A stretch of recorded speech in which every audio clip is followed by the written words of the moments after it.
work. I bring my own laptop. I have my own office. You know, they don't really tell me when to be there or what to do or, any of that. I have a business license, etc. I was looking up somebody's name and doing a word search in a PDF document, and somebody came up as an employee of Parsons Brinkerhoff or some other, subcontractor. But then I saw this person had his own business too.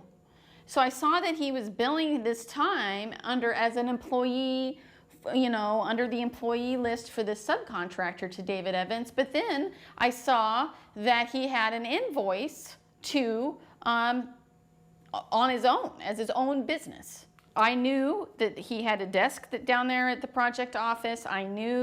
I started looking into City of Vancouver records and Washington State records and realizing there weren't business licenses filled out in the City of Vancouver, that the business license for the new business all happened right around that same Friday.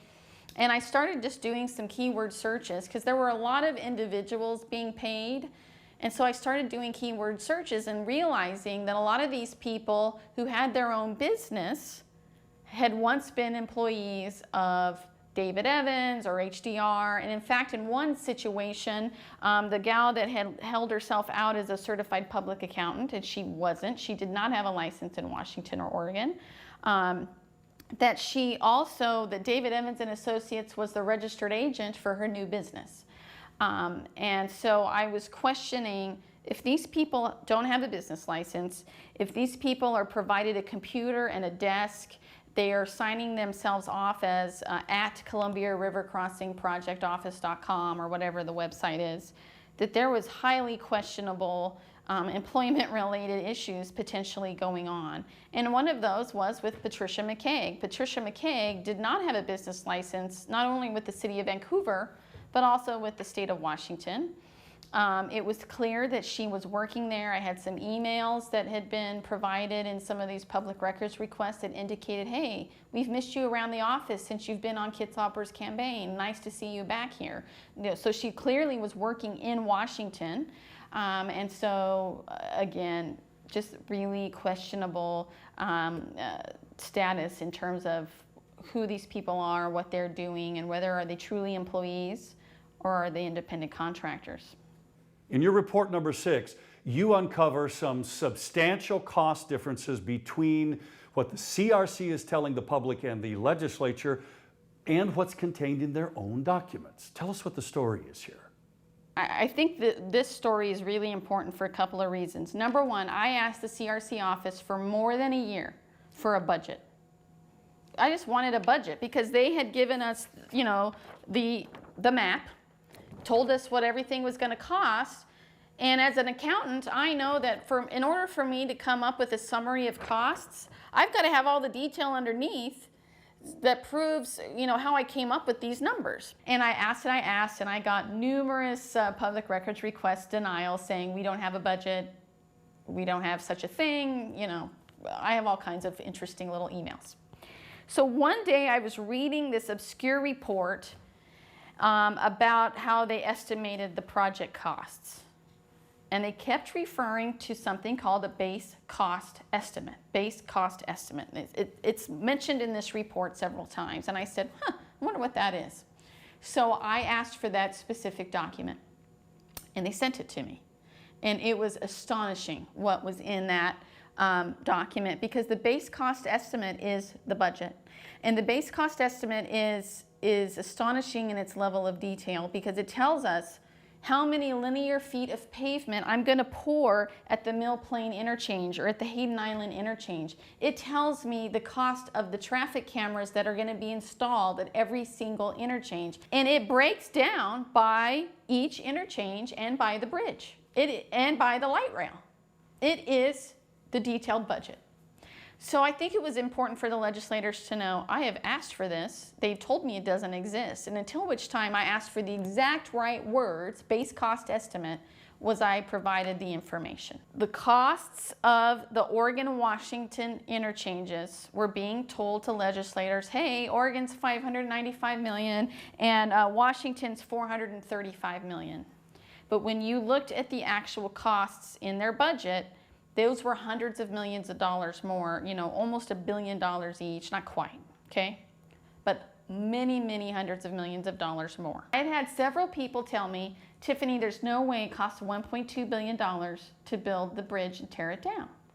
Just the bridge over the Columbia River, there's no way it costs that. And I said, oh, I can't, you know, I'm not gonna say that out loud. I don't know anything about how much it costs to build a bridge, you know? And they said, Tiffany, we've done these kinds of projects all over the United States. We've been involved in these projects. This is a $500 million to a $750 million, just the bridge part is $500 million to $750 million. And I said, well, I can't prove that. And they kept asking me for the budgets, and finally I got the base cost estimate.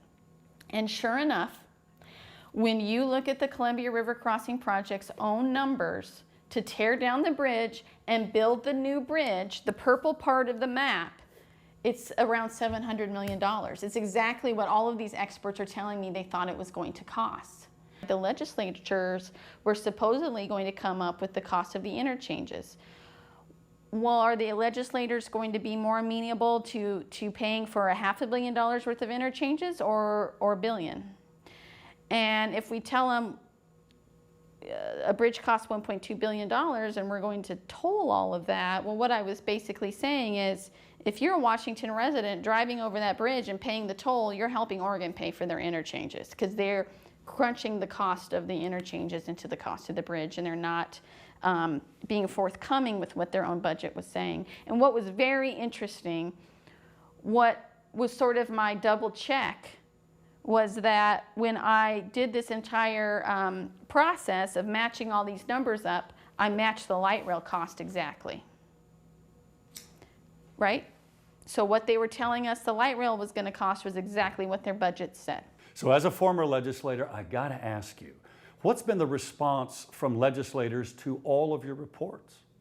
It's been very interesting during the 2013 legislative session and really during the oversight meetings in the Washington state in the fall of 2012. I started having meetings with legislators like Senator King and Senator Ann Rivers and some others, and I think they did something really important. They took my information, or they took my reports, and they said, thank you. And then they did their own homework, which is what anybody can ever ask of a legislator, right? You want to take information in, but you need to kind of make sure that what you're getting is accurate. And they did that. They took the information I was giving them, and then they had their own private meetings. They had their own private meetings with Coast Guard officials and CRC officials. They asked questions during oversight committee meetings, and when they started asking questions based on what we were giving them, they realized that what we were telling them was the truth. And that there were more problems than they really realized at the beginning. The legislature decided as a body that they were not going to fund the $450 million, and as a result, that quite literally, at least for a time, closed the CRC office down. It allegedly triggered the Oregon money is not being funded either, and there was really a period of time over the summer of 2013 that the project was considered dead and not going to be moved forward, until which time Oregon has picked up the ball and decided maybe they could do it alone. Is there money left that the CRC can still keep spending? I think I looked at that for the legislators early in January 2013, and I estimated that there was probably at that time at least $50 million still in the bank, in the fund, available to be spent. In addition, Oregon had not put in its 50% share, and I estimated that there was at least an additional $20 million on top of that $55 million left that Oregon still quote unquote owed to the fund to make them equal in terms of the two states having put in equal amounts of money for the design and environmental process.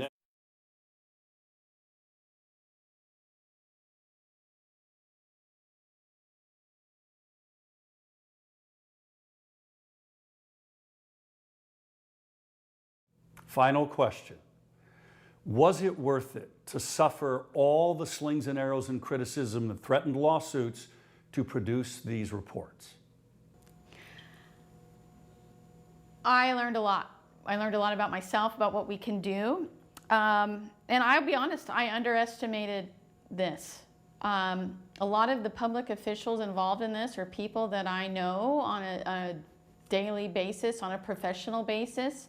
And based on the work that I do right here in the Pacific Northwest and in the entire country, when I looked at all of this, I said, oh my gosh, these guys don't know what's going on. And if I tell them, at least they'll be able to make better decisions, right? As any client would. They're usually, even if I give them bad news, a lot of times they'll shake my hand, or sometimes they'll even hug me and say, thank you so much, because I have some clarity now and I can make a better decision. And so when I was unable to be debated on any of the facts and instead was personally attacked, I didn't understand that. And what I've come to learn is, if somebody cannot debate you on all of this documentation and on the facts, and they have to resort to personal attacks, kind of like high school, you realize, you know, you're onto something here that's problematic. And quite frankly, I had somebody say, what's wrong with you, Tiffany? Why would you have Mr. Medor as a client? What's wrong with you that you would do this? And I said, do you know how many times I've tried to figure out a way out of this, that I would be happy to go back to my little practice with my happy little clients and my very successful business over here, but I go back to the initials next to my name, Certified Public Accountant. And I would be in dereliction of my own professional ethics and my own professional standards if I had all of this information sitting in this office and I stayed quiet. And I could not do that. I had to let the people know, the people that are making the decisions, I had to let them know, here's what's happening. Now you, Mr. or Mrs. Legislator or public official, it's your turn now to make the decision. My job here is to give you that information. And so I wouldn't change it. I would still do it. And it's unfortunate that people resort to that, but I can handle it. I can handle it. So to recap, 180 million tax dollars spent just for studies, deceit, dishonesty, accounting irregularities, double payments and overpayments, traffic congestion, over-optimistic toll forecasts, shady contractors under ethics investigations, and lowballing construction and demolition costs. All add up to a boondoggle. And John Kitzhaber wants Oregon taxpayers to go it alone for this disaster? Petunia's Porker Award goes to John Kitzhaber.